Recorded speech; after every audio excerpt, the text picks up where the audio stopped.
ఒకానొకప్పుడు ఒక ఊరిలో ఒక అమాయకపు పిచ్చుక ఉండేది. మనసులో ఏ కల్మషం లేని ఆ పిచ్చుకకు ఒకరోజు ఒక కాకుల గుంపు పరిచయం అయ్యింది. ఆ కాకులతో పిచ్చుకకి స్నేహం అయ్యింది. పిచ్చుకకి అందరూ చెప్పారు, ఆ కాకులతో స్నేహం చేయొద్దు, అవి మంచివి కావు అని. కాని ఆ పిచ్చుక మాట వినలేదు. ఒకరోజు కాకుల గుంపు ఎటో వెళ్తూ పిచ్చుకను కూడా తోడు రమ్మన్నాయి. అమాయక పిచ్చుక ఎక్కడికి, ఎందుకు అని అడగకుండా ఆ కాకులను గుడ్డిగా నమ్మి వాటితో వెళ్ళింది.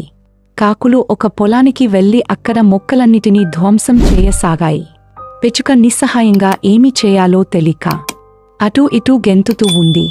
ఇంతలో ఆ పొలం రైతులు పరిగెత్తుకుంటూ వచ్చి ఒక పెద్ద కర్రతో ఆ కాకులను కొట్టడం మొదలెట్టారు. కాకుల గుంపుకు ఇది అలవాటే. అవి తుర్రున ఎగరిపోయాయి.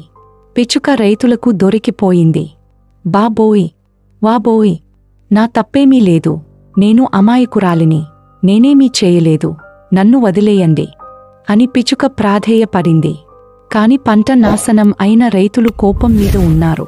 పిచ్చుక మాట నమ్మలేదు కదా. దానివైపు అసహ్యంగా చూసి మరో 2 దెబ్బలు వేశారు.